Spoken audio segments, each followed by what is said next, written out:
Hi everyone, Aaron here from Mirror Gaming, excited to bring you my thoughts for a game called Avatar Frontiers of Pandora. Now this is a first-person exploration/combat game we've known about for a while, but Ubisoft were finally excited to show us journalists something about the game so I could bring you my full impressions about what it's had cooking up for almost 5 years now. So if you're an Avatar fan, or even if you're not, stay tuned because here's my full thoughts on what I got to play recently of Avatar Frontiers of Pandora.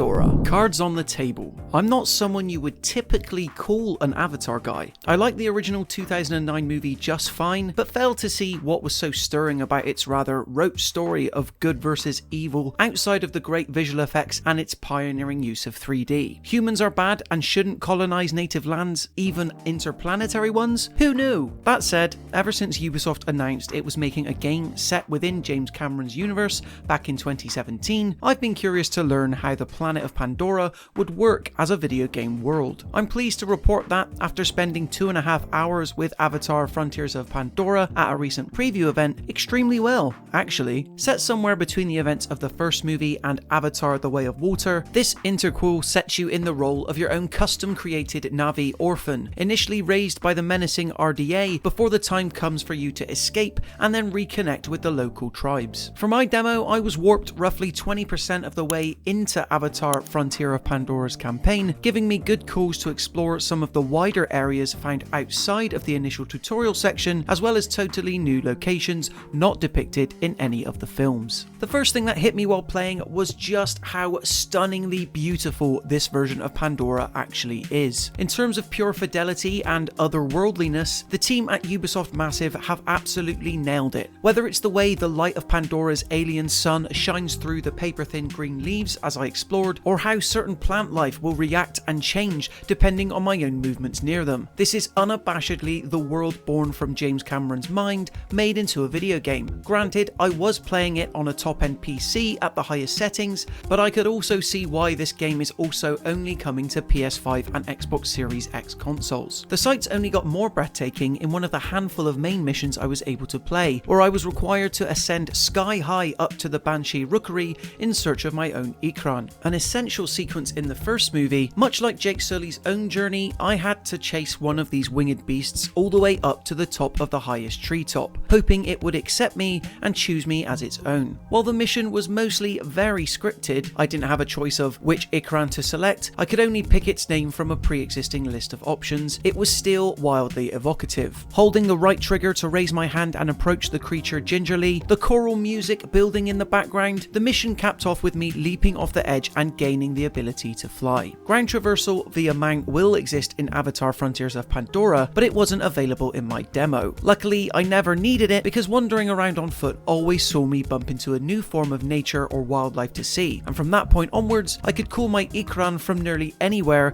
and instantly take to the skies. When not flying through the air, or flying through the air, jumping off my Ikran and then having it catch me while falling, to put it more accurately, the bulk of the 4 missions I saw involved taking the fight to the RDA at bases, foraging for resources, and playing delivery boy for my local Na'vi brethren. I know that from the trailers so far, Avatar Frontiers of Pandora has given off major Sci-Fi Far Cry vibes, but this is far from the truth in terms of both presentation and its gameplay loop. For one thing, there's absolutely no waypoint ever displayed on your screen. Instead, I had to rely on my compass and what's called Avatar Senses, which functions not too dissimilarly to the detective vision from Batman Arkham Asylum and that you see from a lot of games these days. Holding the R1 button down helped give a general sense of where my next objective always was, and it was done this way, I imagine, to make the act of exploring Pandora feel far more natural. However, there were a couple of times in my demo where looking for the necessary blue light indicator proved impossible, to the extent that I had multiple journalists in my session ask me how it was I was able to progress past finding a particular resource. It may have just been that the part of the demo in which we were dropped wasn't ideal, as I'm sure that had I played a tutorial there would have been a far better sense of where to go. That said, this did happen a few times in my demo, where I'd get lost amongst the leaves and foliage looking for a point I swear my Avatar senses just led me to, only to find that it was a few meters back from where I just first came. I hope that, in the ambition to emphasize natural exploration,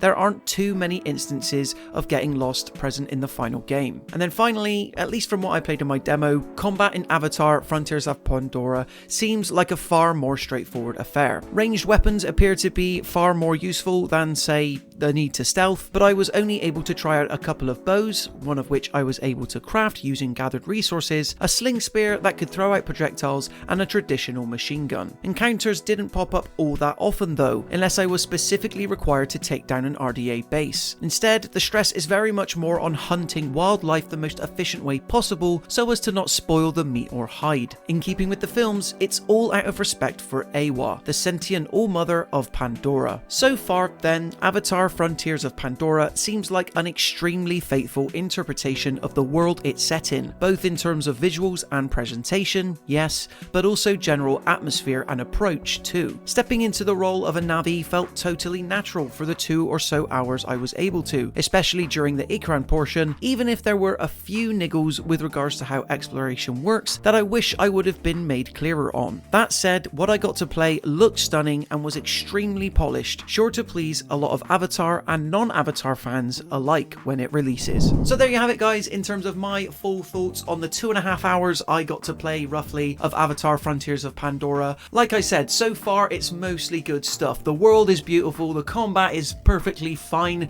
there's just a little couple of issues with regards to signposting and Ubisoft's general approach to exploration. I can see why they've done it, but hopefully within the context of the full game, once you've played the tutorial, you won't get lost as much, because for as beautiful as Pandora is, it can look a little bit samey. This tree looks like that tree, but having said that, I only got to explore a very small portion. But anyway, if you enjoyed this video and you want to see more, be sure to leave a like on the video and remember to subscribe to the Mirror Gaming YouTube channel to stay up to date with even more previews and other videos like this.